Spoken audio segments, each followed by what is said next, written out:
Speaking of Whitney Houston, I find it hard to believe that children are our future after it was reported that an 11-year-old, a 12-year-old, and a 16-year-old were arrested by the FBI for robbing a Wells Fargo bank in Houston. We're about to have to do What the Texas soon because Texas has been messing up lately. What are your thoughts on the story, Armand? These little kids, this is closer to your generation than ours. So this is your honestly, it's either two things for me. It's either like the video game, social media, Grand Theft Auto culture has completely taken over, and these parents are not in the household and don't give a darn, or the parents set this up because the charges will be lesser on the kids. I see a lot of times now, parents are sending their kids out to do the dirty work, and it's unfortunate. So this could be a situation where they had some trash parents, and they sent them out to rob this bank. So these are the same kind of parents that put the bills, the gas bill, and the kids' names, and the cable, and all that. Well, yeah, even around here, around town. I mean, you see the little girls coming around trying to sell you stuff for their basketball game or their summer camp, and it's like you're not going to. Then the mom walking by looking sketchy. You know what I mean? Just ready to collect the money. It's so sad, but yeah, I feel like the parents put them up to this. Honestly, Al, what do you think? Parents, I'm just. The parents put them up to this. Okay. Well, good, maybe. But in this particular case, two parents are the ones that rang the whistle on the kids because they saw it on the news, and two of the parents was like, those are my kids. And so they went and told on them, and that's how the kids were wrangled. It's so interesting to me because it appears that these kids are so bad that these parents they have such no control over them, right? They have no control over these kids. So they would rather, instead of deal with the kids, they would rather just go straight to law enforcement and let law enforcement deal with their unruly kids. I find that very sad.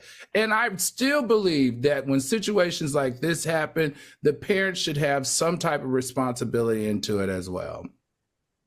So it turns out that Whitney Houston song, "The Children Are the Future," it may not be so much. Because when people be like, "Oh, kids are the most beautiful blessings I ever had," I'm like, really? Because there's a lot of little bratty little kids like this. I don't know. I would hate it if I did my best as a parent to be a good parent, and then at the end of the day, you still have some bad old kids like this over here robbing Wells Fargo when Wells Fargo is busy robbing us allegedly. I'm just saying. Now, what would you do? What would you do if you saw your kids?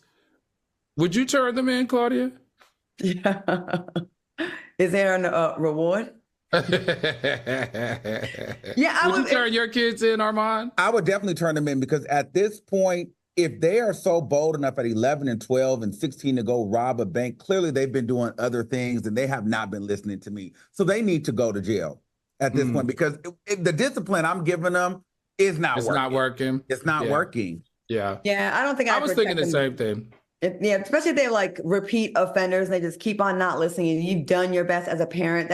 It's one thing if you feel like I haven't been the best parent. Okay, you can take some of that. But if you feel like you have and you've done everything possible and these kids just don't want to listen, because there are some bad kids out there that it's not always the parents' fault. Usually it is though, but it's not always 100% the parents' fault. All right. That's why none of us on this panel got kids, and do not feel sorry for us. But maybe sometimes you can try to scare the kids, because I know my brother, what him and his wife did to my nephew because he was acting up. They called the police because he stole like a Butterfinger out of the store. So she called the police and made the police take him to the jail like he was going to go to jail, and he was like scared straight. You know what I mean? Like you'll get locked up. So they do little things like that. Maybe those things can kind of help. But if not, then you kind of have to let the kid go. Well, they probably should have started with the Butterfinger on these guys. They are full-fledged in a bank with a gun, robbing for hundreds of thousands of dollars. I'm sorry. The more we do these kind of stories, the more I am totally content being the rich auntie that can go to Aruba on the drop of a dime. Y'all can get kids over there. Good luck with that.